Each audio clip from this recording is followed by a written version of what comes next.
Pure Sports Friday Night Happy Hour is live. I am JT Hayes, joined by a familiar face, and at least to those of you who watch the Hardwood religiously, which I know many of you do, a not so familiar face, but we'll welcome him in here in a second. A little bit of housekeeping first. As always, hit the like button. We're looking for, well, I don't know what we're looking for. We're going to ask our guy Rubio to pick the number mid-show of how many likes we need for the play. So foisting a little bit of responsibility onto him and his first Hardwood show in at least a year. Go ahead and subscribe to the YouTube channel. And if you're not already a member, it's code RPS15 or NBA15. One of those two will work for you. And listen, if you've seen this guy, I need you to call 911 immediately because we need to find Uncle T. He is wanted by the authorities. He has been living a life of crime, helping the University of Michigan scout other teams. He looks a little bit different now. He'll likely be wearing an orange and white shirt. Maybe not a Joe Burrow shirt right now because, as always, the Soldiers never miss. The Soldiers came in and destroyed Joe Burrow's ligament in his throwing hand. DC, I'll throw it out to you. It's been a busy week here. Lots of news, lots of things going on. We've got an 11-game slate with, not surprisingly, lots of news. Yeah. How are you doing today? I'm well on this Friday afternoon. Yeah, hopefully Uncle T can avoid the slammer for his transgressions in what is the college football streets. I think that's where he's been doing the crimes. Yeah, crazy slate tonight. 11 games to talk about, and I mean, feels like we're in the really in the NBA season at this point. Like that first week or two, it seemed like most players were playing. You know, the NBA introduced like the new rules about sitting back-to-backs and all that stuff. Nothing has changed. It seems like half the slate is questionable. And NBA DFS, I do think obviously provides a nice edge if you're on top of stuff. But it's almost impossible to make even a dummy lineup anything prior to an hour, half an hour before the slate starts. You can dig into the stars and the matchups and all that stuff, which of course we do. But ultimately, a lot comes down to how all of this news breaks. I mean, there's just a ton of it. It seems like on almost every team. We'll obviously talk about kind of the if-then scenarios. That's about the best you can do for a lot of these teams, and hopefully in the end get to the winner's circle. Obviously, the up to lock show. I believe JSU Big T Holden today, paramount to kind of getting final answers on all of these players' questions, all that good stuff. Definitely is a ton of news, and a ton of news late. A ton of news that's going to come in here after lock or right at lock. And we do have the Boston news, so that came in. All the Boston guys are in. We can essentially cross Boston off of our list. Injury reporting everywhere. It seems like now the NBA has a roster of guys who are just going to be questionable every day. This started a couple of years ago with LeBron needing the attention, needing the oxygen to be talked about every day of will he or won't he play. He plays 95% of the time. I feel like there's a lot of backlash with the Bengals not disclosing the Joe Burrow. Looks like he likely came into that game with a prior injury that the Bengals didn't disclose. I get why people are a little bit upset about that. It almost feels like the NBA has the opposite problem where they can just now, because you can't not list a player, right, and have him miss. So if there's like a 1% chance, you can just list your whole team questionable, right? And then you're kind of off the hook, which it does seem like more and more teams are starting to catch on to that. So that's not any fun either. Certainly overkill. I mean, you can list a player or not list a player. If Markelle Fultz, the Orlando Magic, did that, I think it was last Saturday, he was ruled out like 15 seconds before lock. I mean, I literally saw the news come in and I'm like, oh, I must have time because he got ruled out. I'm like, oh, no, it's locked and he's done. And that's it. You're dead. Rubio, DC mentions your Bengals, Joe Burrow. We're not talking about a situation like Joel Embiid, who's going to be questionable every day, or LeBron, who just wants attention. We're talking about a significant injury there.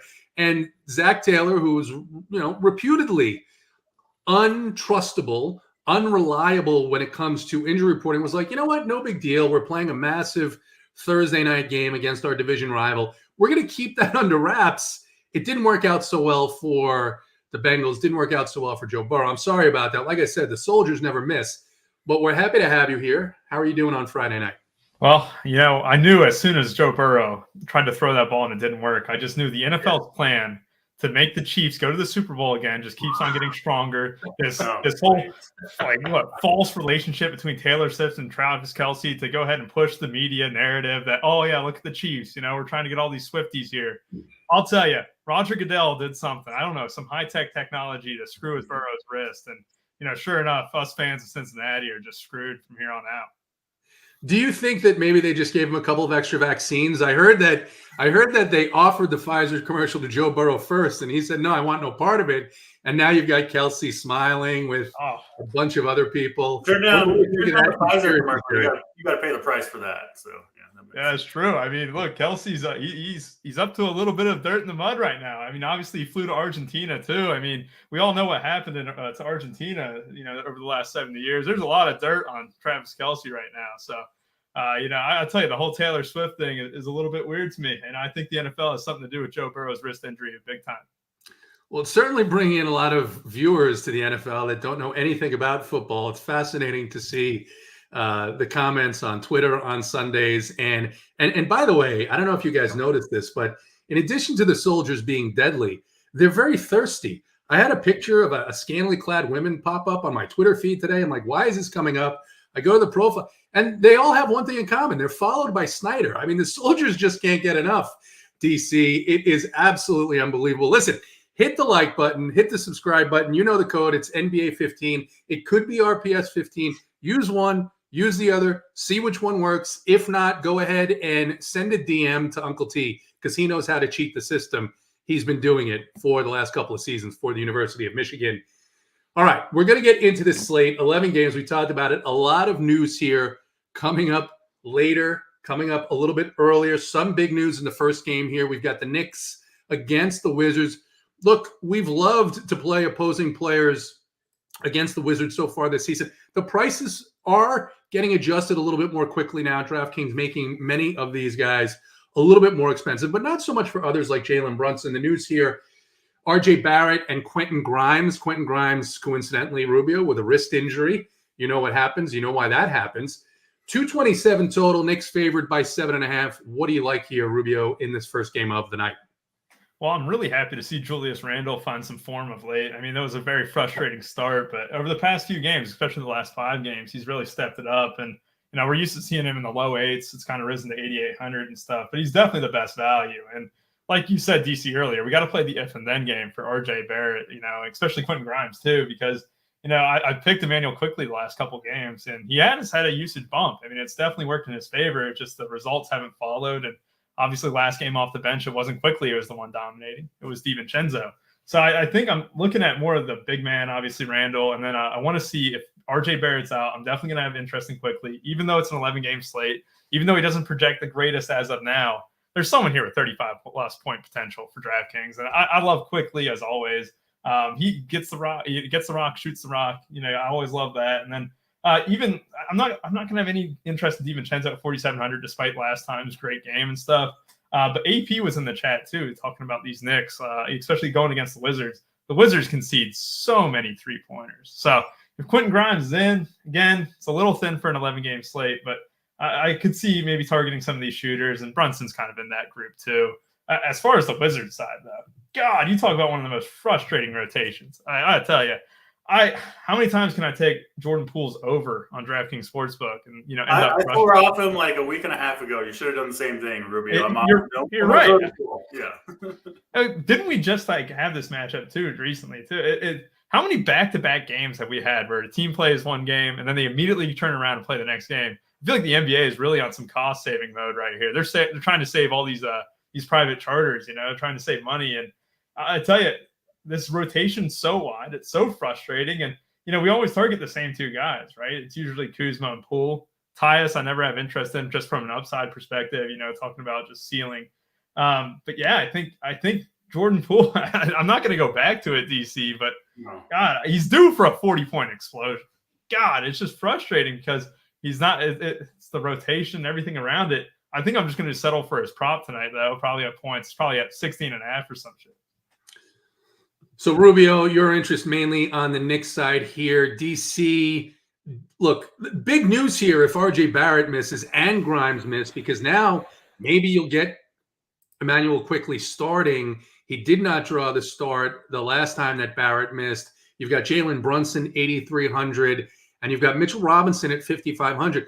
He still just cedes too many minutes to Isaiah Hartenstein, but the 35, 38 point upside is there in this matchup. I just don't know because center is so deep tonight. What do you see here, Knicks and the Wizards?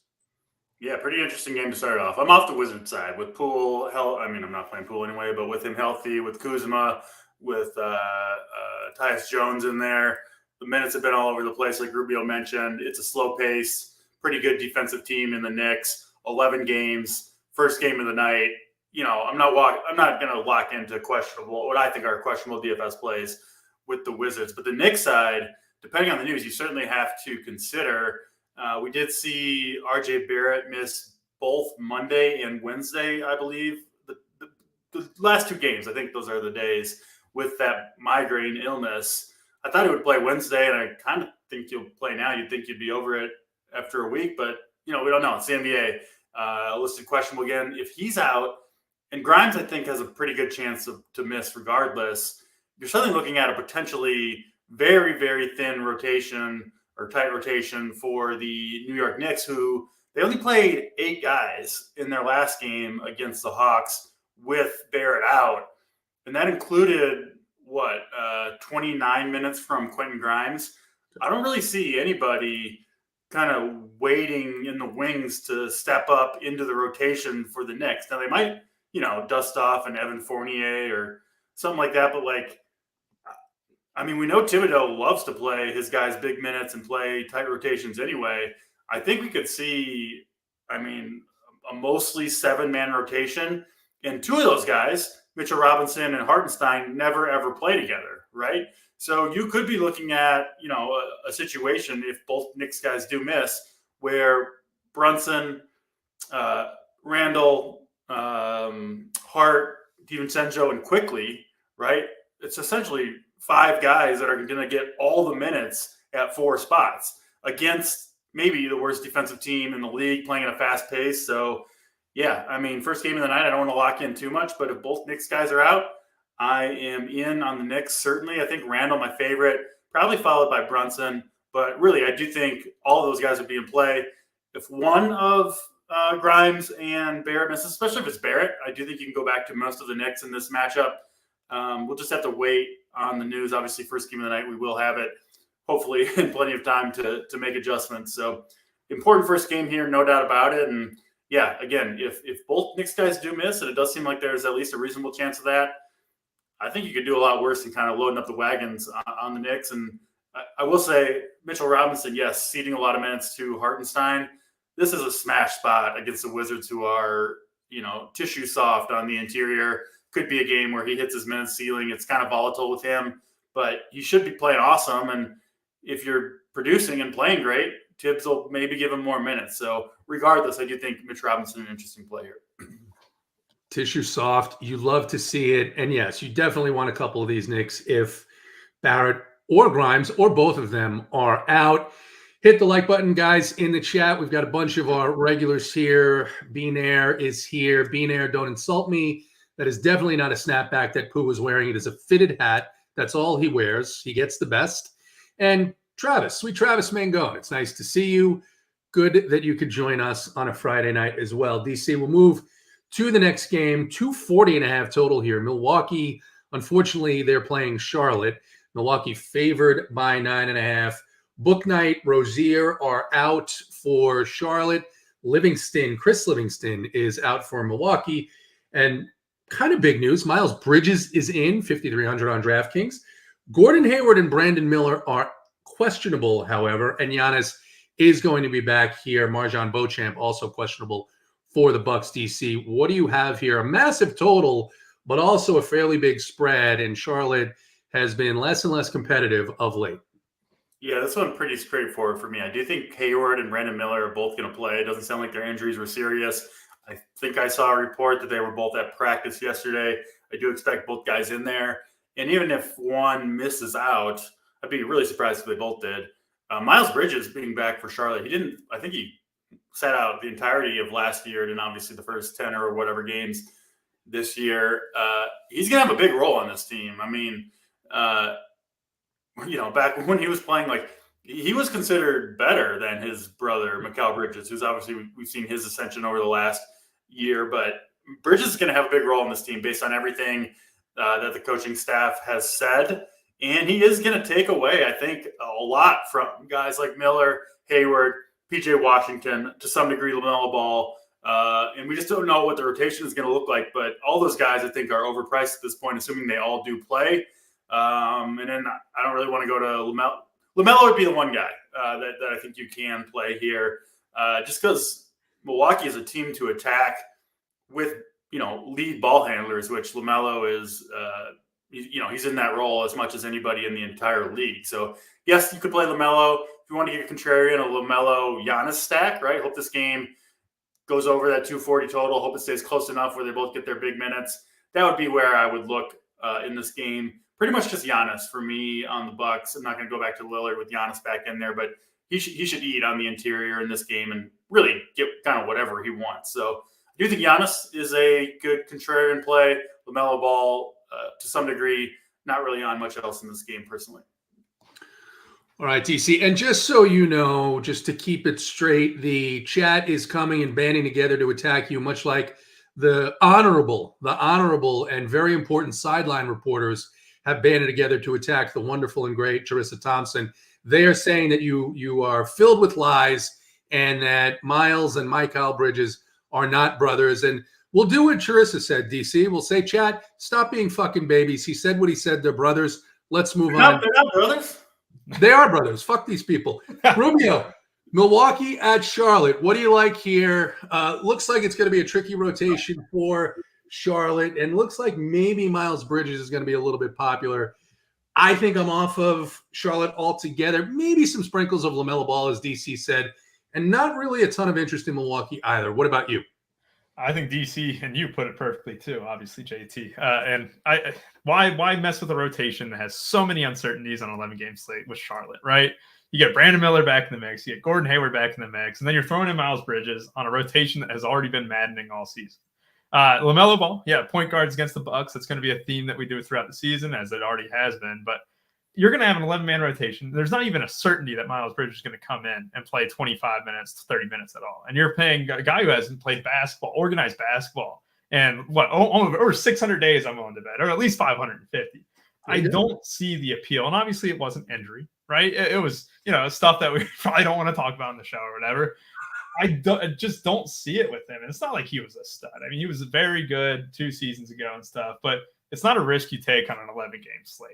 If you do want to take a risk, right? I haven't actually seen his price on FanDuel, but a guy who is pretty cheap on FanDuel, a little bit cheaper than he is on DraftKings, Giannis Antetokounmpo, 10-8 on FanDuel, definitely at least worth a little bit of a look as I stumble over the words there. But Giannis, the only guy I have interest in this game. Everyone else is too expensive. Obviously Damian Lillard caught the price bump from, Giannis's absence, and, Giannis is still questionable coming in, but he'll play tonight. You got upgraded to probable, but yeah, just Giannis from this game and then move on. We got 11 games, we can save time on this one. Fair enough. William Burnish is here. We're happy that you're here. He says they're father and son, the Bridges boys. So one is the father, one is the son. Beanair says he might be related to John Jones. Mike is already offended. Hit the like button, guys. You don't get this kind of entertainment anywhere else. All right. Rubio, we'll stick with you. Boston at Toronto. Boston favored by 9, 224.5 total. Everybody in for Boston that matters. Jaylen Brown, Al Horford, thankfully. Kristaps Porzingis. OG Anunoby is doubtful. Doubtful for Toronto. Otto Porter is out. Gary Trent is probable. And Young and Koloko are also out. What do you got here, Boston at Toronto? Yeah, you have Kristaps, who's cheap on both sides. 7,700 on FanDuel, 7,400 on DK. Obviously, he matches up pretty well here against Toronto. They haven't really had too much size. Pirtle isn't the greatest defensively by any means. And, Kristaps, 7,400 is pretty cheap for a guy who can get 40 on any given night in terms of fantasy points. And just flashing up some more Uncle T. I don't really have a ton of interest in this game because we did see a little bit of price bumps with the Celtics, obviously coming off back-to-back and stuff, where guys sat. Jaylen Brown and Kristaps Porzingis missed last game, and then Drew Holiday went from 6,900 to 7,300. Brown's approaching 8K on DraftKings stuff.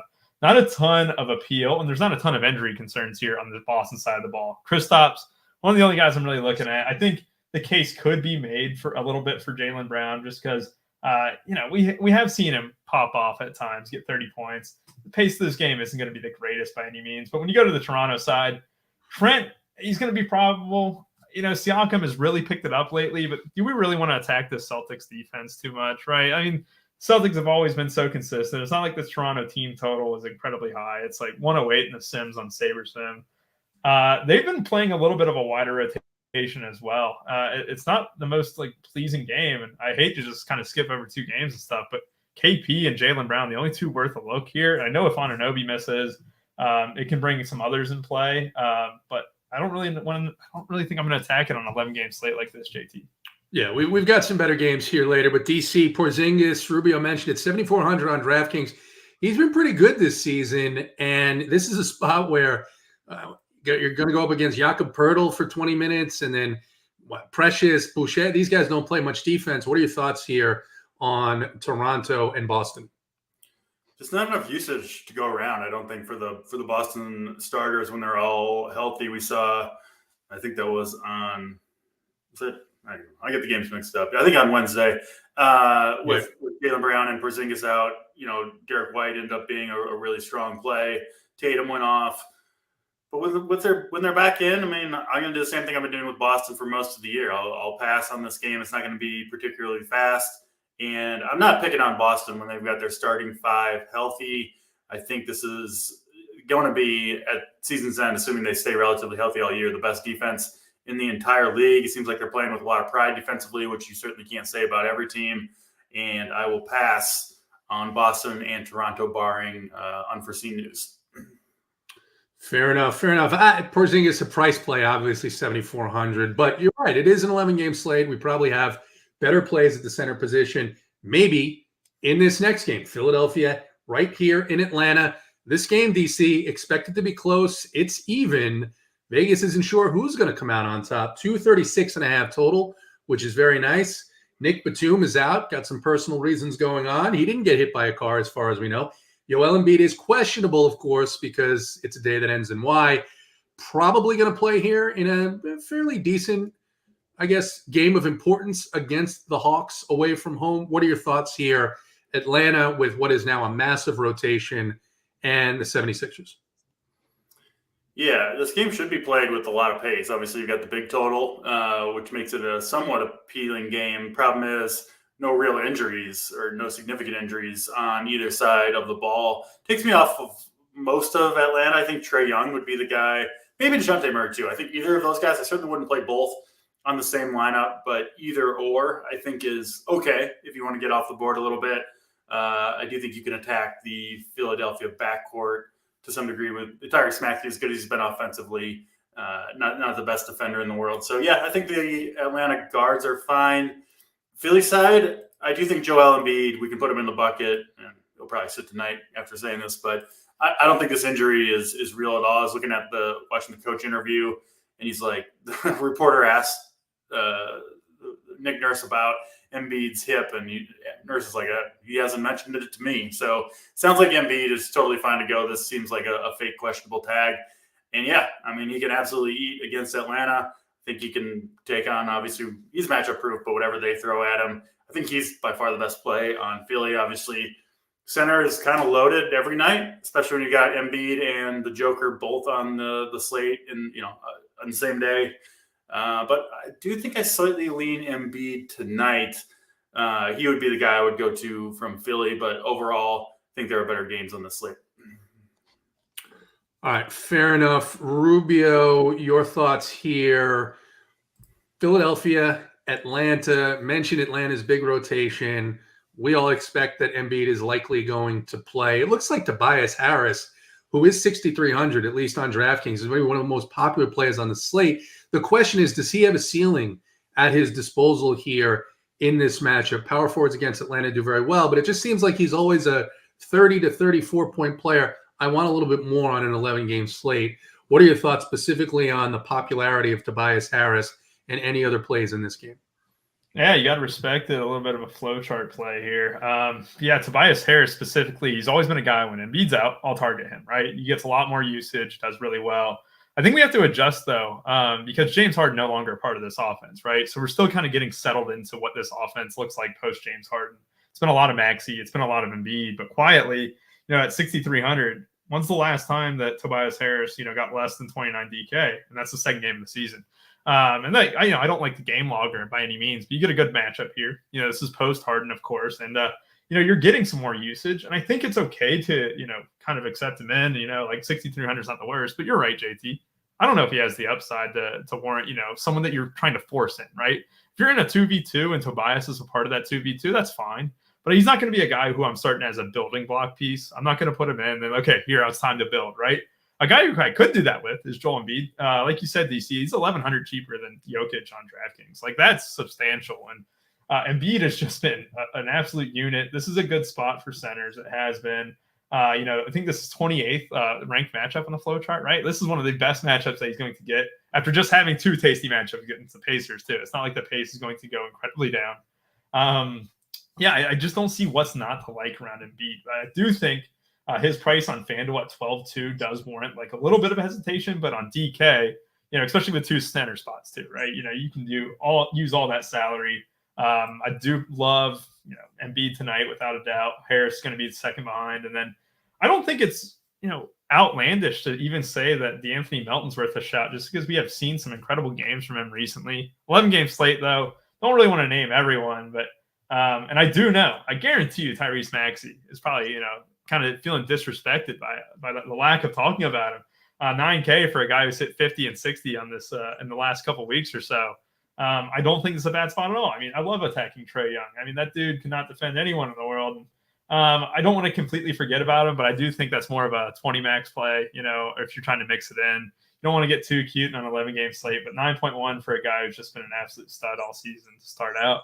Definitely worth a look. And as far as the Hawks side go, you also commented on the rotation. It's becoming a little bit of a headache at times to predict what's going to go on. Both centers, I don't really love the timeshare that you have to guess on. You don't want to guess on Capella or Okongwu. And Capella does project pretty well in DK just for the size matchup. But like, JSU always says it too. I don't like playing the guys against Embiid. Foul trouble and everything around it isn't the best and most comfortable situation. Trae Young is a little bit inconsistent for me, but I do think my main focus is on the Philly side, and maybe consider a run back if you're doing a 20 max with an Atlanta piece. Yeah, and listen, Big T is here. He says Joel Embiid 1,100 cheaper, but 11 inches smaller in the shorts, which is interesting given the dynamics here of the players we're talking about. But we'll leave that aside. Philly. All right, that wraps it up for Philly and Atlanta. Yeah, the Atlanta Hawks, they have like 6 forwards that mix into the rotation. Guys, hit the like button. I'm not going to keep asking, but I will tell you right now and let you know that we are trending towards putting the plays of the day just in Discord. Now, this works both ways, Rubio. I don't know if you're familiar with this phenomenon. It's the members that don't hit the like button because they're greedy and they want the plays of the day to themselves. But I think it's Friday. We've got Thanksgiving coming up next week. If you're grateful for Run Pure Sports, hit the like button. All right, we're going to move on. Rubio will stay with you. Interesting game here. Sacramento heading into San Antonio. Always love it when the Spurs are on the slate, especially when some of them are going to be popular. We got a 238 total, Sacramento by 8.5. Keldon Johnson is playing, as is Sandro something Chiavelli for San Antonio. Trey Jones is not going to play. Devin Vassell is not going to play either. That is fairly big news. If we had a regular predictable rotation, it looks like Malachi Branham is going to be very popular here. He started, Rubio, and given us 16 minutes. He started and given us 11 fantasy points just because there are so many players that Greg Popovich can go to, and that's his prerogative.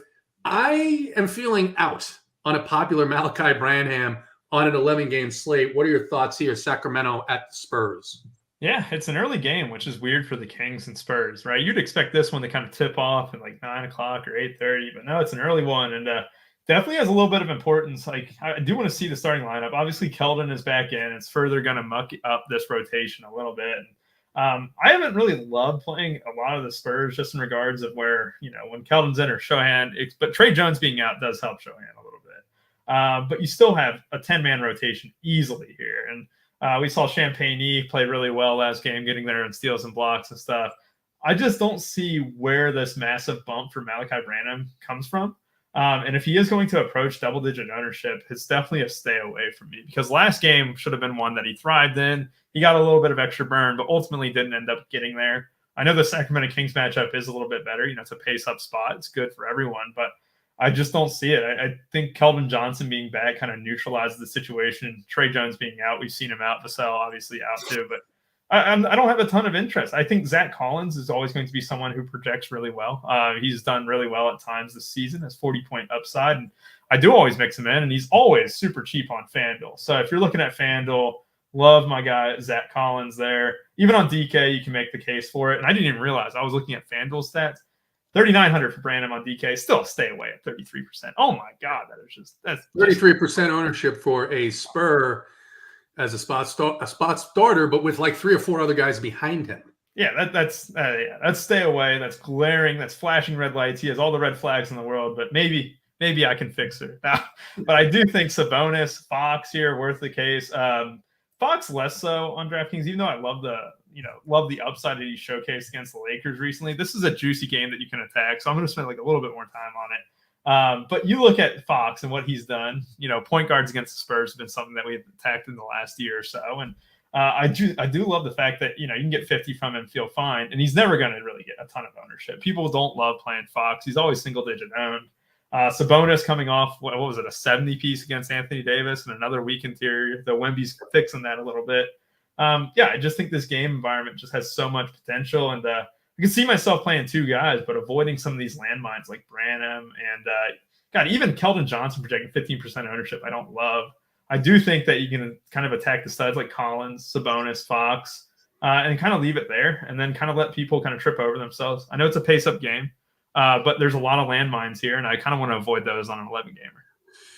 DC, we've added Malachi Branham to the terrorist watch list. He's not going to be in our lineups. The Spurs are going to project well because they're cheap. It's a 238 total, unpredictable rotation. Malik Monk on the other side, coming off a down game where he only played 20 minutes. It was a good game against the Lakers, but anything you see here, Spurs, Kings tonight. Yeah, I'm with you guys on the Spurs. If the field is going to these guys, if the field wants to start their lineups with 35% owned Tobias Harris and Malachi Branham, I'll go elsewhere and then take my chances, I guess. So I won't be playing him at that projected ownership. And I mean, the Spurs, they're still figuring things out, right? It seems like they don't really know kind of. You hate to say it about it, Hall of Fame coach and Popovich, but they have Wembanyama. They're not even, he's playing the 4, playing the 5, obviously a one-of-a-kind talent, and they're trying to figure out how best to use him, how best to play as a team.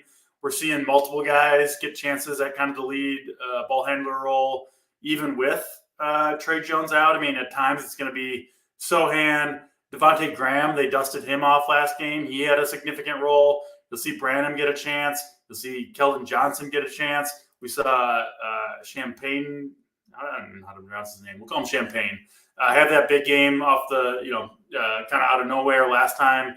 I just don't trust the Spurs. I think the best play on the Spurs tonight is Wembanyama. I think that's going to be the case a lot with this team. Massive upside, especially in this type of game where the pace is up. So I don't mind him. Again, he'll be under-owned. It seems like he is most nights. And then on the Kings side, it does seem like De'Aaron Fox has kind of taken another step forward. He's looked fantastic when he's been healthy this year. Pace-up game. I don't really see much the Spurs have to, stay in front of Fox. I think he should be able to kind of get his scoring going at will in this one. So I do like De'Aaron Fox.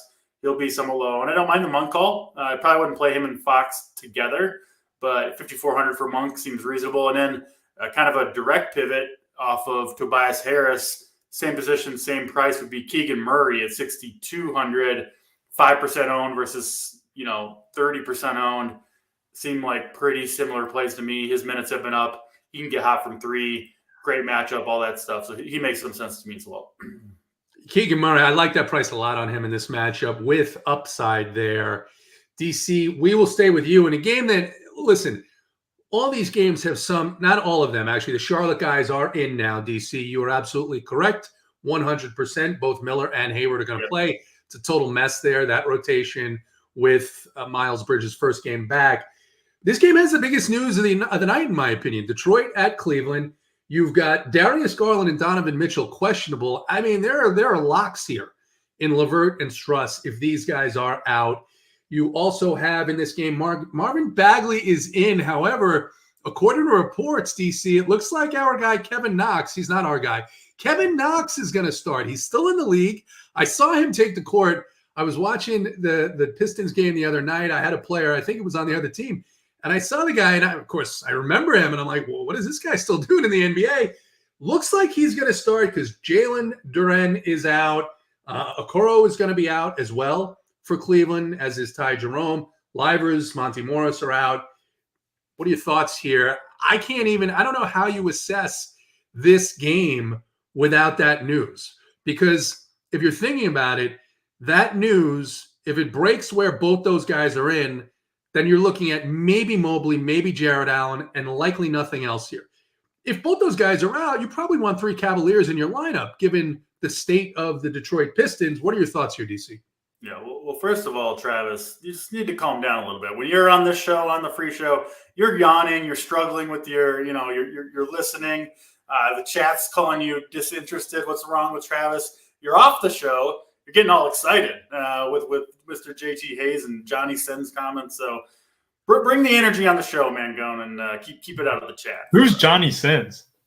Hell if I know. Ask Travis to send you a video. I think he's. Is that what he does? Is he a YouTube star? Yeah, something like that. Is he a gamer, DC? I guess before he was Johnny Sins before Rubio's time. He's on to newer and better stuff. Back to Detroit and Cleveland. Perfect. Before you go to Detroit, I have to say this. That is a perfect description of sweet Travis Mangone.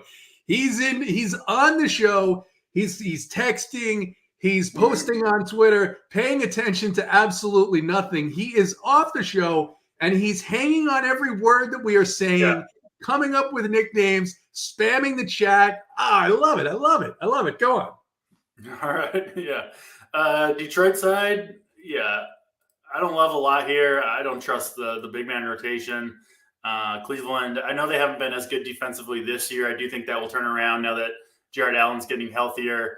So I'm pretty much off of Cleveland. Again, you never know what news will drop, but I just don't see price tags that look, or Detroit rather. I'm off of Detroit. I don't see price tags that look enticing to me there. Cleveland side, obviously big news with Donovan Mitchell and Darius Garland. Garland's only played a few games this year, I think, like 6 games.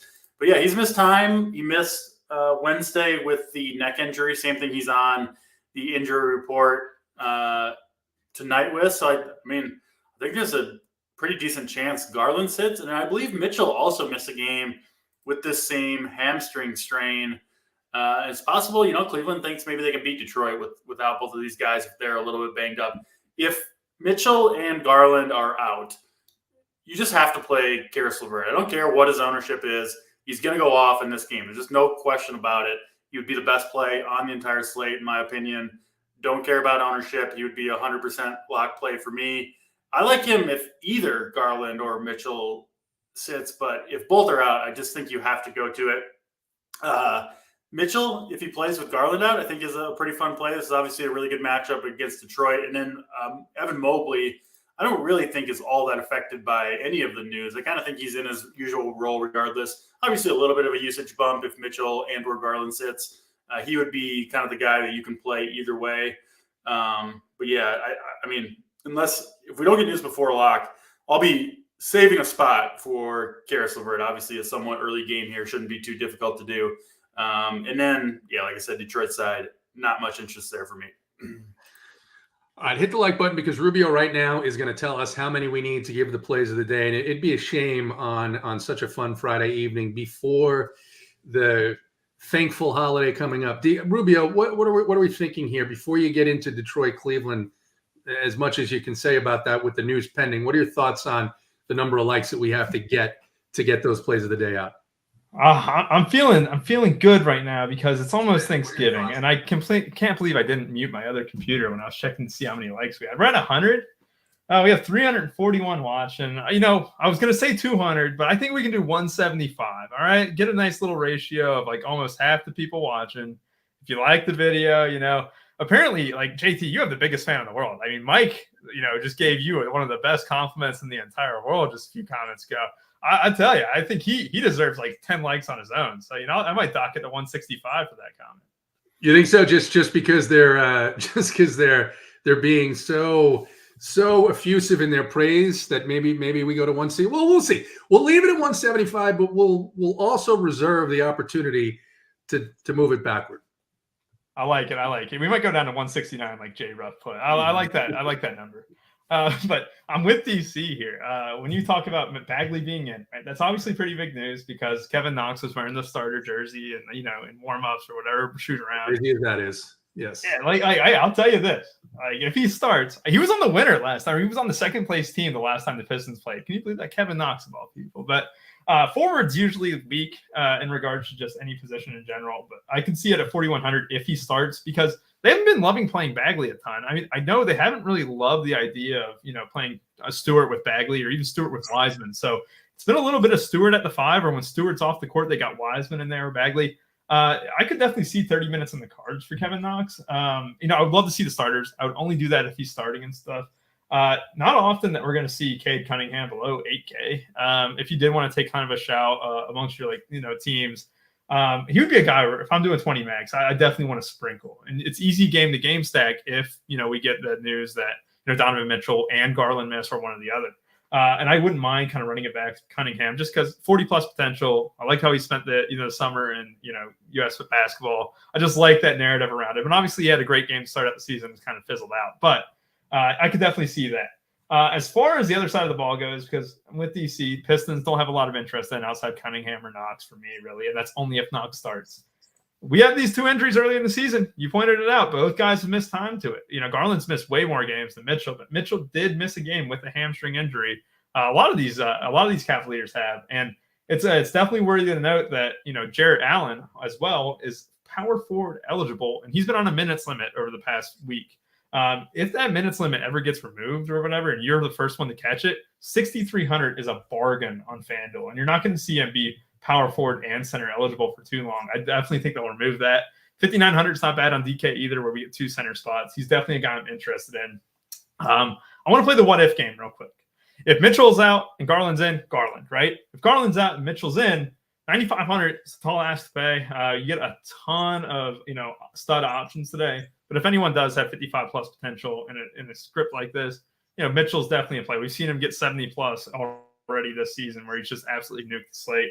Karis LeVert would be a lock in that situation, even at 6'9". A guy who I definitely will have, and people might get scared to play, Max Strus. I mean, his shot rate is just going to go up tremendously. He's going to get a lot of looks from deep, and he's going to shoot the ball 15, 16 times, and that's going to be on par to what Tobias Harris is going to do. And he's definitely going to have a huge usage spike. We want to see that from guys that we're playing. Like, he's arguably worth 5,900 right now, but with those guys being out, he'd just get a huge uptick, and I'd have Strus and LeVert if both Garland and Mitchell were out. Yep, that's the way it's looking. Struss 5,900, as you said, on DraftKings. All right, hit the like button. We're looking for 169. Fine, 169. We'll yield. We'll move it down to that. Denver heading into New Orleans. CJ McCollum remains out with that collapsed lung. Jamal Murray is out. Jose Alvarado is doubtful. 225.5 here. Rubio. Denver favored by 5. Nikola Jokic, all the way up to 12.5 now on DraftKings. What are your thoughts here on Denver and New Orleans? Yeah, I talked about it earlier, just real quick. When I talked about how Embiid is much cheaper than Jokic on DraftKings and on FanDuel, it's a little bit tighter. It's 600 difference. I tried to get both of these guys in lineups and just secure like this 135 point floor that you're getting between them, and the upside is just tremendous. It's definitely a little bit of a tougher spot going against New Orleans. It's not the cleanest of looks. However, if you can fit in one of Jokic or Embiid tonight without struggling for value elsewhere, it's fine to do. Especially Embiid's thing. I don't think Embiid's priced high enough. I think Jokic is kind of hitting the ceiling to where even with 65 or 70, you're not really fulfilling your true lineups potential, right? We want 6x from a bunch of guys, and you could have it from 9K guys and 8K guys. When you're playing a guy like that, you're missing out on that range. But, I can see the case being made for Aaron Gordon and Michael Porter Jr. Both guys have flashed 40-point potential without Jamal Murray. Both guys have really seen, kind of their play trend upwards. But on the New Orleans side of the ball, you're kind of left with a little fewer options. I think Ingram, taking over that ball handling role, without McCollum there, he's always going to be, kind of increasing his floor with assists. The ball handling duty is always great. 8,400, not bad at all. I definitely think you can mix him in that regard. I think even on FanDuel too, where he's 8,300, I like guys who are cheaper on FanDuel than DK because you have 10K more salary to work with. Definitely like him over there. Zion's really cheap on FanDuel at 8,100. Zion's been a little bit inconsistent this year. Aaron Gordon's spot's not the greatest in the world. However, if anyone has 45, 50-plus point potential on this Pelicans team consistently, it's him. He's voiced his frustrations in this offense before. He's due for a ceiling game. I mean, at the end of the day, Zion's not going to continue being 8,300, 8,100 for an entire season, you'd think. Talent has to reign supreme at some point.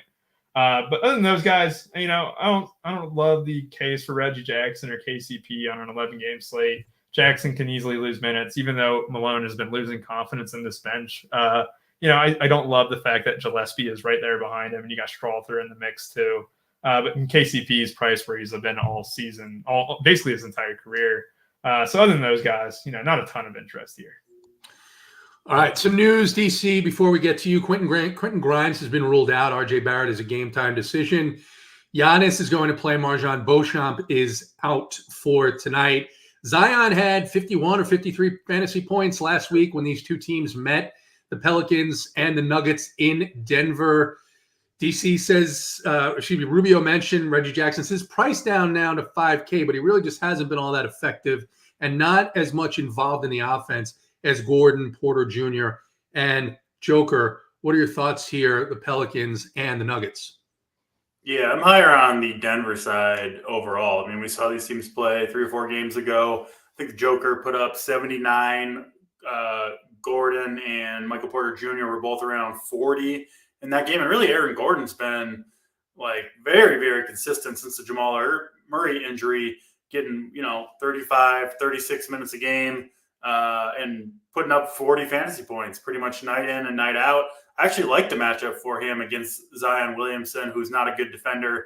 I think Gordon can kind of do his things. Obviously got the good synergy with Jokic. So, yeah, I like Aaron Gordon, 6,600 on DraftKings. I do think he's maybe another guy that you can kind of pivot off of chalky Tobias Harris with. I actually think he's got maybe even more upside than Harris does. Obviously, I've played a ton of Joker this year. I mean, if you can fit him, he's just so consistent, never lets you down, and has the highest ceiling by far of anybody in the NBA right now. I always mention this, and it's true again this year. He's better at home than he is on the road. He's averaging, I think, 11 or 12 fantasy points more at home than on the road. So if you want to take that into account, but obviously it's just hard to fit him. I mean, I've talked about this a lot on the show. There's just not that much value below 4K, right? That's why you're seeing a guy like Malachi Branham come in at 35% ownership at 3,900, who's not even that cheap, not even that good of a spot. It's just hard to find guys. There aren't really any below 4K that are going to play big minutes. So I haven't looked at the trend of what the optimal DK lineups are at the end of the slate, but even with what Joker is doing, my guess is that most nights the winner is a more balanced lineup, because I think you kind of cut off your upside a little bit paying them. Even if you get the 75 piece from Joker, I think it can be hard to get there with how few good value plays they are. So yeah, not sure what the data says, but that's just been kind of my take on it. Pelican side, I know Zion had a big game. I'm off of him. I still don't like the matchup against Aaron Gordon. I think Brandon Ingram is the best play here. His role has really increased. He's been just kind of okay. Well, he's been good at 8,400, but he is the lead ball handler now for the Pelicans with CJ McCollum out. They've tried other guys, right? They tried some Dyson Daniels. It just hasn't really worked out. So they've been running things through Ingram. I do think he's the guy that maybe you run it back with if you're playing a Joker or an Aaron Gordon, something like that. But yeah, definitely on the Denver side more so. And Aaron Gordon, my favorite play in this game overall. All right, fair enough. We move on. Orlando at Chicago. Chicago favored by 2.5. A not very enticing 215 game total here. Alex Caruso questionable, or excuse me, probable. DeMar DeRozan is questionable for personal reasons. Markelle Fultz is out for Orlando, and Jalen Suggs is questionable as well. DC, we'll stay with you. I'm looking at that. No Fultz, no Suggs. I know they have Anthony Black. I know that they've got a bunch of shooting guards, but maybe this is a spot where if Suggs is ruled out, you can pivot to a Cole Anthony at 5,400 here against the Chicago Bulls. What are your thoughts here, Orlando and Chicago? Yeah, Chicago has been one of the worst defensive teams in the entire NBA so far this year. Just can't do anything right. A team that I think is going to get blown up for sure at the trade deadline and maybe sooner than that. DeMar DeRozan, I do think is going to miss this game again from the coach's comments with the personal stuff. Obviously, if he's out, you can go to Zach LaVine or Kobe White, but they certainly didn't play good in this matchup last time. Orlando's defense has looked good, a slow-paced game, a low total. I don't think you want to go overboard with this game, regardless of what the news comes down as. I'm with you, though, JT. If Suggs does miss, and I do think there's a pretty reasonable chance of that, I do think Cole Anthony at 5,400 would probably get the start. And, I mean, we have seen him be, a 7K player at times over the last few seasons. And if he's in that role in this matchup, yeah, I think he could get the job done. So he's an interesting play at 5,400 if Suggs miss. I really don't want to play him if Suggs is in there. Other than that, Banchero, I think, is an okay spend up. He's reasonably priced at DraftKings. I think he's 7,700, something like that. Yeah, 7,700. I think he's a strong play. He's seen his role increase a little bit with Wendell Carter out, and certainly you'd expect that to go up a little bit more if Suggs does miss. So Banchero, Cole Anthony, the plays I'm looking at on Orlando, and then Kobe White, I think is decent. If he would benefit if Suggs misses, for one. Suggs is a great defender, but obviously dependent on the DeMar DeRozan news as well. Absolutely. Kobe White coming off a very poor shooting night. Prior to that, he had been fairly consistent. Rubio, what are your thoughts here? Orlando, Chicago. Fantasy Sports Logic wants to know if you can play Jonathan Isaac here. 17 minutes, I want to play him. His points per minute have been so good, and I've always been a fan. It seems like he's healthy again, and he's putting up big points without even shooting well. But man, it's hard to play a guy who seems like he's kind of hard capped below 20 minutes, right? Like some of the appeal of playing, like I like playing some, backup centers that are in timeshare sometimes, because something happens to the starter, the backup can get you 30 minutes. I just don't think there's any scenario where Isaac can really go beyond, it doesn't seem like it, the kind of 17 minutes he gets. So 3,700, it's not necessarily the best slate for value. And he's someone I would like to play, but that minutes cap, kind of hard for me to click in. Yeah, what are your thoughts here, Rubio, Orlando, and the Bulls? Yeah, with you, DC, on Jonathan Isaac. He's a guy who I just saw absolutely terrorize the Hawks late in the game earlier this season and stuff. But that hard cap, until we get word that he's off in minutes. He would have been such a stud if he didn't have 10 significant injuries, but it is what it is. He'd be the guy where coach speak would definitely help, right? Oh, yeah, Isaac's going to get removed off that minutes limit, 24 minutes. Because he's similar to a guy like Corey Eason. Yep. Like, you just need 20 minutes from him or whatever, but you seem hard capped at, 12's in there in the mix, 16, 17, because every minute matters with him. But, kind of following up on what you said earlier, I think DeRozan's going to miss. We just saw a 96-94 game between these two teams where both teams shot the ball poorly. Vucevic ended up being pretty chalky. I had him on my main team, and he ended up shooting 8 for 18, didn't really get there, right? But his backup did, Drummond, right? That's always great when you play a guy and his backup does better. But you look at it, DeRozan being out definitely affects the slate. I think the Jalen Suggs news is pretty huge because Cole Anthony, I don't think he'd step into the starting lineup. I think they'd still keep him off the bench in that 6-man role where he just commands a ton of usage, but he'd get a huge bump. And he was in our guy Bobby Hare's way too early core too. So, it's always worth the bonus there too. I think if Suggs is out, Cole Anthony's definitely worth a look from this game. I don't want to completely discount these guys, because Paolo Banchero, at 7,700, it's never terrible. I've loved the fact that he's been more aggressive. He started off the season slow, but he has his games where, he can put up, a 20-10 and then, kind of put up some stocks too in the mix. Franz Wagner too, 6,600. I don't think these guys are terrible. It's if you're doing this mid-tier build, it's kind of similar to what I said about Tobias Harris, right? Like if they're like your last pieces and you're kind of in between on what you want to do and you have the salary for them, by all means, they're fine. Vooch is getting a little bit too rich for my blood, even with DeRozan misses at 8,400 in a pace-down game. I don't hate it because he has flashed 50-point upside in recent weeks, and especially without DeRozan, he gets a bump. And Levine too at 79. I just don't want to discount them with DeRozan missing because it is a big deal. They are going to project well once we get DeRozan out of those projections, assuming he misses. So I definitely don't think they're bad at all. I think it's important to note, like Caruso being back, these guards kind of had a little bit of fits last game. Like I think Suggs shot like 2 for 8 or whatever. So I mean, Caruso is an elite defender by any means. And, more minutes for him with DeRozan out means this game kind of does tend to go under as well.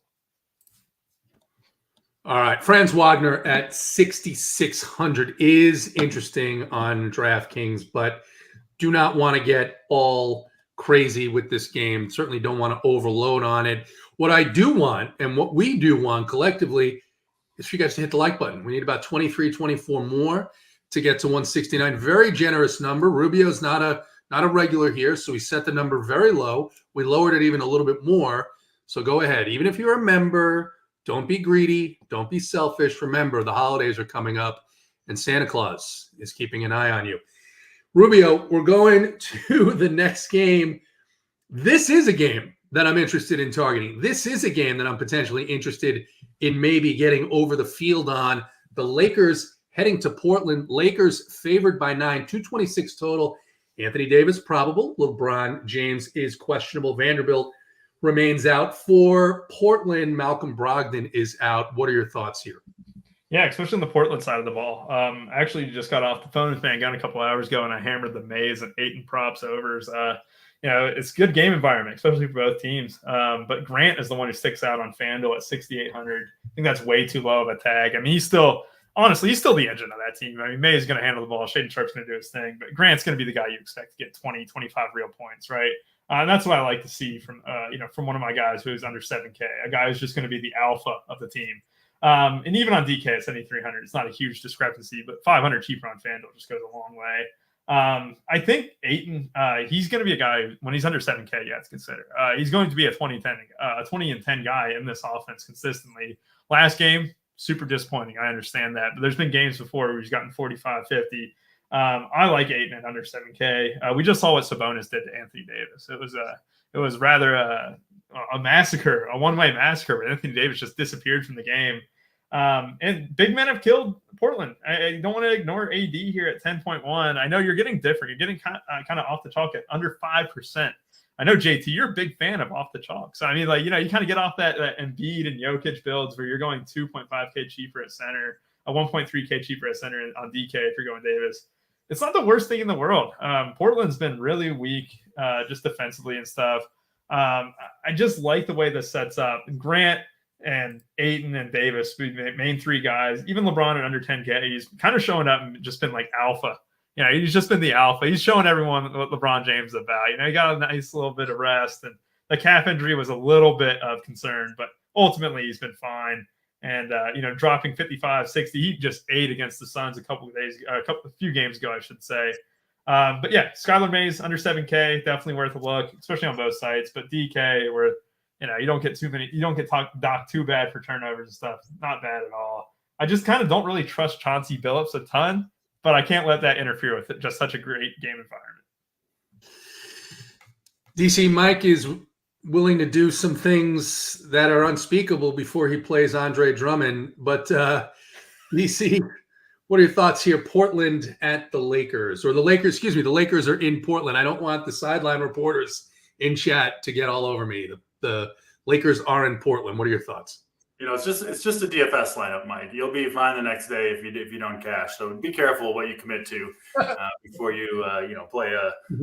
Willing to take a little bit more significant level of risk than some of us are with respect to a particular play. But go on. This game does look pretty good. I do think it'll go overlooked. LeBron, I kind of put him in that Embiid bucket. I don't really believe this questionable tag. It's the same injury every day. He plays every game, or pretty much every game. So I think he'll be out there along with Anthony Davis. Certainly the matchup is really, really good for both of them. I wouldn't play them together on the same team, and I do lean the Anthony Davis side of it. I think you'll get him, like Rubio said, very low owned, given people that are spending up at center. I think they're mostly going to do so with Joker and Embiid. So, yeah, he would be one that if he can, get 65, 70 and kind of beat those guys, you're in a very, very good spot given the ownership and price discount as well. Not interested in a whole lot on the Lakers side other than the two stars, LeBron and Anthony Davis. Portland side, yeah, we saw the minutes for Mays and Sharp kind of come down a little bit. I do think those guys have significant upside if they're playing well, which they certainly could in this matchup at home against the Lakers. If you're getting contrarian and playing some of the Portland backcourt, I kind of like playing them together. I kind of think they all need to play well to get their minutes, minutes ceiling. So yeah, I put Mays over Sharp, but I think those two, and then even Jeremy Grant at 7,300 are at least interesting. But yeah, that's it for me. Just the stars from really both teams. I don't think there's too much cheap pieces that I like in this game. 2 games left to go, 15 likes plus or minus left to go. DC, we'll stick with you.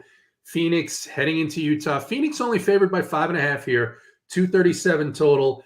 Devin Booker, Drew Eubanks, and Jordan Goodwin are all in. Walker Kessler remains out for the Jazz. What do you see in this one? Yeah, I really, really like the Phoenix Stars here. We saw Devin Booker return from a multi-game absence, and man, he only played 26 minutes in that game. They were a little cautious with him in the first half, and then it ended up being a blowout situation against Minnesota. But man, his role was amazing in those 26 minutes. Got up 22 shots. He's a point guard on this team with no Bradley Beal. That data certainly backs it up, and I mean, just look who he's playing with, right? It's Booker, it's Durant, and then there's really nobody else on this team that is going to do much. I mean, Eric Gordon, Grayson Allen are essentially just spot up shooters. They don't trust a Goodwin as a backup point guard, and then the other guys in the rotation. I mean, it's guys like Bates Diop and Josh Okogie, Watanabe, like guys that just don't do a whole lot. They're not running a ton through Nurkic. So yeah, I think the minutes cap is off of Devin Booker as far as I know. Correct me if you guys have seen differently, but I think he's going to smash here. Utah really, they've been horrific defensively. They don't have, I don't think, anybody that can slow Booker down. And give me some Kevin Durant too. He's going to get the matchup against Lauri Markkanen. He can score at will, in my opinion, on that on Markkanen defense, on the Jazz defense. And the Jazz side, I think, is a little bit interesting too. Like you said, a relatively close spread, a high total here at 237, and the rookie Keontae George has kind of taken over he's a starting point guard now. His role looks pretty damn good to me. He hasn't shot the ball particularly well to start the year, but it does look like the Jazz are going to kind of let him take his lumps a little bit. The minutes have been kind of up and down, but I mean, I would think you're playing at home. If your rookie point guard is having a good game, and it's close down the stretch, I would think he has a minute ceiling, right? That would just be, we haven't seen it yet, but just using my brain, I would think Keontae George could get to 35, 36 minutes if things are really going his way. So I kind of like a little game stack here. I think you can play Booker and Durant together, run it back with the Keontae George, maybe a John Collins, who I think has a little bit of upside in this matchup, is relatively cheap. I like this game overall, and I think maybe goes a little bit under the radar. I could see a game stack in this one. Hope it stays close. I think the Stars get it done in Utah tonight. All right, Rubio, Phoenix, Utah. I don't think there's going to be a lot of interest in Yusuf Nurkic here tonight. 6,600 against this Utah team without Walker Kessler. You got John Collins playing center. Kelly Olynyk plays no defense. Looks like potentially too cheap a price here for Nurkic. I do think there are pieces in this game. What are you seeing? Yeah, if you're willing to deal with the floor of Nurkic, you also get rewarded with the upside from time to time, right? He already has a couple games where he's cracked 40 and even 50 just in recent times too. Another guy actually hit the over on in this matchup. I just like this interior for Utah. It's just soft as butter, and it's been left out on the counter for a few hours too. The kind of butter where you can just knife right through it. But Nurkic is going to be a guy where it's a little bit of Jekyll and Hyde, right? Sometimes he deals with foul trouble. Sometimes he can get phased out of the offense, especially with Booker there. It can be a frustrating time. But then there's other times where, like the way he looked against the Lakers, where you're like, wow, this dude is like, there's a reason why he started ahead of Jokic for a little bit, at the start of Jokic's career. But it just depends on the minutes. Sometimes they prefer Eubanks, but this is a good spot for center. So I can definitely see it. Definitely don't hate mixing it in. Center only too, where he's going to be like less than 5% owned. So I can definitely support that for a guy who has some really good upside. DC, you hit the hammer on the nail there with Devin Booker. I mean, that role, his role in the past few games, just without Beal, has just been incredible. And last game, only 26 minutes, but they were up as high as 30 in that game at some point, I think. Didn't play a ton in the fourth quarter, but it is a slight concern that Vogel has been a little bit inconsistent at times where, oh yeah, Beal's on a minutes limit. He's only going to play 24 minutes, wherever they play 32. All right, Booker, he's on a minutes limit, then goes out. It was a game against Spurs, played 36. Last game, he was pacing around 32, which is just a slight concern, right? When you're paying $10K for a guy on an 11-game slate. However, the matchup and everything around it, where if he did trend up back to the 35, 36, 37 is where he was at in the first two games of the season, because we have to remember this is only his fourth game of the year. I don't hate it at all. And he's even cheaper on FanDuel at 9,600. Talking about the Utah side, you're going to have some super chalk on FanDuel. John Collins and Keontae George are incredibly cheap on FanDuel. They are 5,300 and 4,900. So John Collins is like 900 cheaper on FanDuel. He's going to be one of the most popular plays over there. He's good chalk. You definitely eat it, in my opinion, especially because without Walker Kessler, he's playing a ton of that position at the 5. That's really just good for fantasy. Keontae George, 4,900. That's another one that's too soft. And I think they're good chalk. They're good on DK, and then you get them even cheaper on FanDuel, rifle them up. And Lauri too. Lauri Markkanen, he's a guy who always goes overlooked. I just think it wouldn't surprise anyone if he got 45 or 48, where you're like, oh, it makes sense that he got there, right? And then sure enough, he could be optimal. He just guy kind of goes forgotten a little bit. Those would be the three main Jazz guys. Like Clarkson's fine, but now he's creeping up in price from the low 6s to the high 6s. Sexton at 4.1. This is where I kind of lose my interest. But the top three guys for the Jazz are just really good, and that's George, Collins, and Markkanen. Lauri Markkanen 8,600 on DK, which is a little bit of a discount from where he's been priced. It is just about time to get into that last game of the night. We need 9 more likes to get the plays of the day. Otherwise, as you guys know, we have absolutely no problem putting the plays in Discord for the members only. So please, let's get it done. Rubio, Houston, heading out to the Clippers. And listen, it's starting, Rubio. It's absolutely starting. The end of the Clippers season has started. Russell Westbrook went to Ty Lue. He said, look, please let me touch the ball, even if it means I don't start. Wants to come off the bench. Terrence Mann is going to start 3,800 on DraftKings. He's going to be the most popular play on the slate with a bunch of ball hogs on the first unit. I don't know. It seems like maybe a good spot to get different. I understand 3,800 starting against Houston, but Houston's defense has been pretty good. Implied total here is 218. Clippers favored by 7.5. Daniel Theis also has signed a contract for some reason with the Clippers. So they continue to collect these older basketball players who don't seem to gel well together. What are your thoughts here? Yeah, the Clippers are just an enigma. You don't really know what you're going to get from them. They're just frustrating to stare at. They're wondering what they're going to do. It sucks because I hit it on Malachi Branham, and there's a reason for that. Because Terrence Mann is forward eligible. That's a big deal, right? You get that forward eligibility where, usually forward's weaker. I like playing guards on 11-game slate. There's a lot of good spots. I do think the move to the bench for Russ is going to be beneficial for him. I'm actually surprised that Russ is the one who came out and said, yeah, put me on the bench. Like, I'll play the 6-man role after what occurred in the Los Angeles Lakers locker room. That's the story, Rubio. That's the story. We're not exactly sure if that's true. That is true. That's the reporting. Can't trust the media, just like you can't trust Roger Goodell. You just can't trust what the Clippers say. But I think Terrence Mann is fine chalk. And like you said, DC, earlier, there's not a whole lot of options that we have below 4K. That's why Brandon's chalk. That's why Terrence Mann is chalk. And The Rockets match, I mean, they play a pace-up style at times, and it can be good. It can be fruitful. And more minutes for Man, if he creeps into the low 30s, he's going to hit value more often than not. And honestly, from a value guy today, I'm cool with 5X. I don't need 6X, 7X like we just had with Champagne and stuff for the Spurs. And, the frustration of Robert Covington absolutely failing a couple of games of them and crushing last game, a tale as old as time. But I do think it's worth, the Man chalk here. And then you look at it, the guys are finally getting cheap enough too. I mean, you can finally get Leonard at 8K. You get Harden at 7.6. I'm not sitting here saying they're smash plays by any means, but Harden has gotten down to 7K on FanDuel. I mean, with Russell Westbrook out of the starting rotation, they're still going to share time in the court, I imagine, right? I don't want to completely discount it, but he knows how to play basketball. He's been a great DFS producer for years to come. Great for fans. Don't do it, Rubio. Don't take the bait. That's the thing. There's this apple in front of me, and I'm sitting there staring at Eve, and she's about to eat the apple, and I'm not going to do anything to stop it. I mean, that's how the story goes in the Bible. Tyloo is the serpent baiting you into this.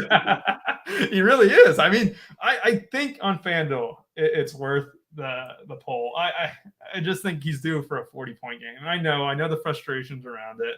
I know the story around it, but you want to be early on James Harden. You don't want to be late. And you may never be early this season, but it's worth it. Could have been early 12 years ago. It's too late to be early on James Harden.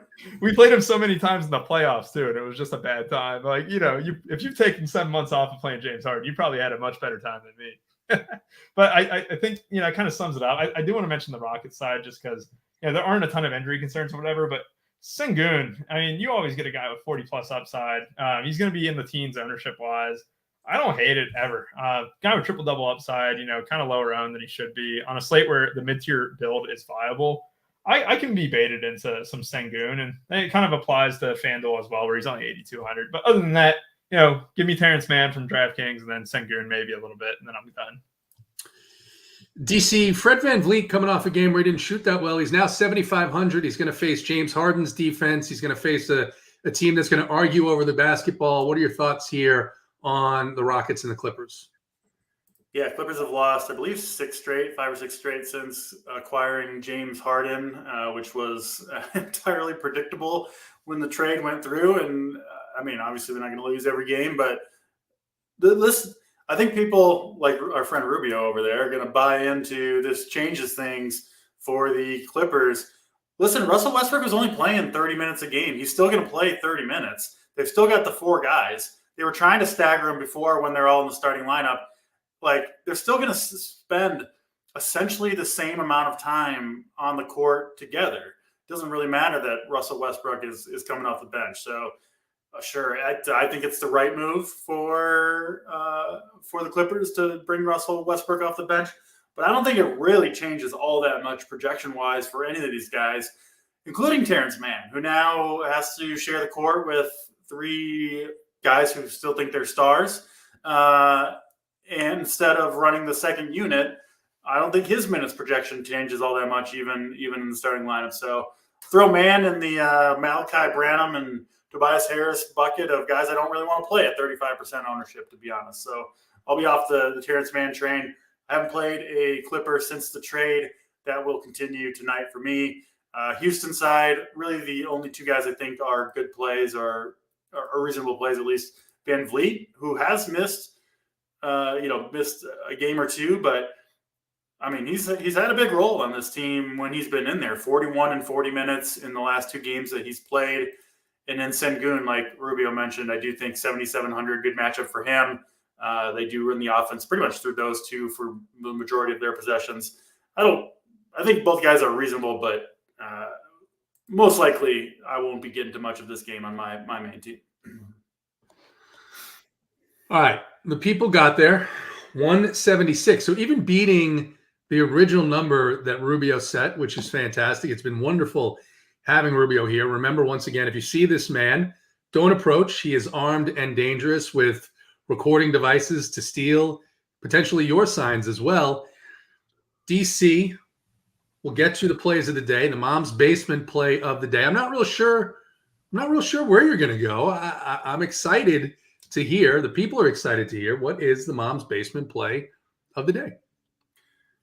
So we got the news Quentin Grimes is going to miss for the Knicks. I kind of think RJ Barrett is going to miss too. They obviously give the update there, 90 minutes before tip. Listen, you missed 2 games with the migraine and you're not good enough to just be cleared 90 minutes before the game starts. Seems like he's probably still dealing with something, right? It seems like it's a situation where you'd be either 90 minutes before the game, good to go or not. So I'm kind of thinking that Barrett is going to miss this game again. Talked about it at the top of the show. I think the Knicks are just smash plays. Basically the remaining 5 guys that are going to play the 1 through 4 positions. And I'll go with Jalen Brunson, who's had a little bit of a tough start to his season. Isn't shooting it particularly well. That could change, obviously, in a hurry against the Washington Wizards, one of the worst defensive teams. I think Brunson has one of his first big games of the year. Jalen Brunson, absolutely love that call. DC, the mom's basement play of the day. Rubio, picnic blanket. Is that what we're going with? The picnic blanket play of the day. What do you got for us? I'm interested to see where you go here. Yeah, I want one that applies to both sites, and I think it's going to apply to both sites here. I love the role. I love the way he's played. He was a stud in the summer league. He's really stepped up since moving into the starting lineup, and that's Keontae George. I think, you get a high total game like this. You get a guy who's a little bit too cheap, and we're struggling for value below 4K. I wanted to give a guy who I know will be in my main team, and I think it's going to be Keontae George for sure tonight. Love it. Keontae George, Jalen Brunson. I, too, was going to go with a point guard, but I can't do that for the people. I just can't give you only guards and nothing else to fill out your lineup with. Rubio mentioned, I do love this. I love the ownership. I absolutely love this game. I think the Lakers favored by 9 on the road is hopefully a little bit too much. And I like a bounce back spot here from Anthony Davis at 10-1 against this Portland Trailblazers team that has been absolutely abused by opposing centers all season long. Jalen Brunson, Keontae George, Anthony Davis, Fantasy Sports Logic. Everyone has disavowed Jordan Poole. We're pretending that he doesn't exist, which means he's going for 60 tonight. But for DC, for Rubio, we thank him for joining us here on the Friday Run Pure Sports Happy Hour. Run Pure, good luck in your contest tonight.